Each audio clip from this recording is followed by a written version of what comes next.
Hi అండి, welcome to Hanvi's kitchen and vlogs. ఈరోజు హన్వీస్ కిచెన్లో రసం పేస్ట్ని అయితే చూపించబోతున్నాను. ఈ పేస్ట్ కనుక మనం ఒక్కసారి చేసి పెట్టుకున్నామంటే 3-4 మంత్స్ అయితే చక్కగా నిలువ ఉంటుంది.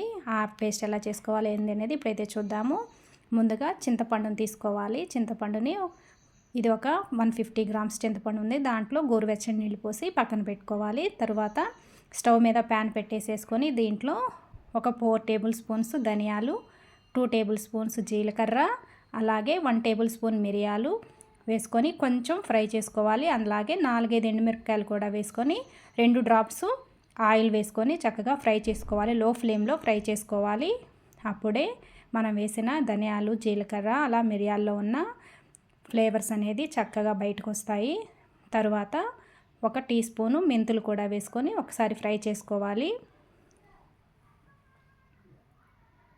ఇవన్నీ చక్కగా బాగా ఫ్రై అయిన తర్వాత ఒక 10 స్పూన్స్ అయితే ఇక్కడ కందిపప్పుని యాడ్ చేశాను. అలాగే చిన్న ముక్క దాల్చిన చెక్క, అలాగే 4 లవంగాలు కూడా వేసుకొని ఫ్రై చేసుకోవాలి. ఇది లో ఫ్లేమ్లో చక్కగా ఫ్రై అయ్యేంత వరకు ఫ్రై చేసుకోవాలి. అలాగే ఒక గుప్పిడి కరివేపాకు కూడా వేసుకొని ఫ్రై చేసుకోవాలి.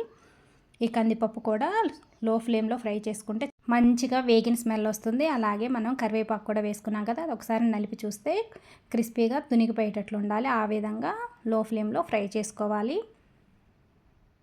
ఇవన్నీ చక్కగా ఫ్రై చేసుకున్న తర్వాత స్టవ్ ఆఫ్ చేసేసుకొని వీటినైతే బాగా కూల్ అయ్యేంత వరకు ఆరనివ్వాలి. ఇలా ఆరిన తర్వాత ఒక మిక్సీ జార్లో మనం వేయించుకున్న దినుసులన్నీ వేసుకొని ఒకసారి గ్రైండ్ చేసుకోవాలి. ఇలా గ్రైండ్ చేసుకుంటే చక్కగా పౌడర్ అనేది ఎక్కడ బరక లేకుండా చక్కగా మెత్తగా గ్రైండ్ చేసుకోవాలి. తర్వాత మనం నానబెట్టుకున్న చింతపండు పేస్ట్ని కూడా వేసుకొని దాంట్లో ఒక వెల్లుల్లి మొత్తము, అలాగే కొంచెం అల్లం కూడా వేసుకొని మళ్ళీ ఒకసారి మూత పెట్టుకొని గ్రైండ్ చేసుకోవాలి. ఇలా గ్రైండ్ అయింది కదా, ఇందులో 1 స్పూను పసుపు, అలాగే కొంచెం సాల్ట్ ఇవి వేసుకోవడం వల్ల మనకి ఎక్కువ రోజులు నిల్వ ఉంటుంది. దీన్ని ఒకసారి గ్రైండ్ చేసుకున్నాము. ఎక్కడైనా వాటర్ అవసరమైతే కొంచెం గోరువెచ్చటి నీళ్ళే వేసి చక్కగా స్మూత్ పేస్ట్ లాగా అయితే రెడీ చేసుకోవాలి. ఇది క్లీన్ బాటిల్లో పెట్టేసుకుంటే మనకి 4-5 మంత్స్ అయితే చక్కగా నిల్వ ఉంటుంది. ఇలా చేసుకున్న పేస్ట్ తోటి మనం చిటికలో రసం అయితే పెట్టుకోవచ్చు. అది ఎలా చేయాలో ఇప్పుడైతే చూద్దాము. ముందుగా ఒక బౌల్ తీసుకొని అందులో టమాటా ముక్కలు, అలాగే మనం రెడీ చేసుకున్న పేస్ట్ని 1 స్పూన్ వేసుకోవాలి. తర్వాత ఇందులో కొంచెం సాల్ట్ని కూడా యాడ్ చేసేసుకొని బాగా టమాటాలు బాగా నలిగేంత వరకు నలుపుకోవాలి. చిన్న చిన్నగా ముక్కలుగా కట్ చేసుకుంటే ఈ టమాటాలను నలిపే అవసరం కూడా ఉండదు. డైరెక్ట్గా వాటర్ని యాడ్ చేసుకోవచ్చు. నేను టమాటాలు నలగడం కోసం ఒకసారి అయితే మ్యాష్ చేశాను. తర్వాత దీంట్లో మనకి ఎంత రసం కావాలో అంత రసానికి సరిపడా వాటర్ని అయితే యాడ్ చేసుకోవాలి. ఇలా వాటర్ని యాడ్ చేసుకున్న తర్వాత పేస్ట్ అనేది వాటర్లో బాగా కలిసిపోయేలాగా ఒకసారి బాగా కలుపుకొని దీన్ని స్టవ్ మీద పెట్టేసుకొని ఈ రసం అనేది బాగా మరిగేంత వరకు మరగనివ్వాలి. ఇది కొంచెం మరిగితే మనమైతే దీనికి తాలింపు అయితే రెడీ చేసుకుందాము.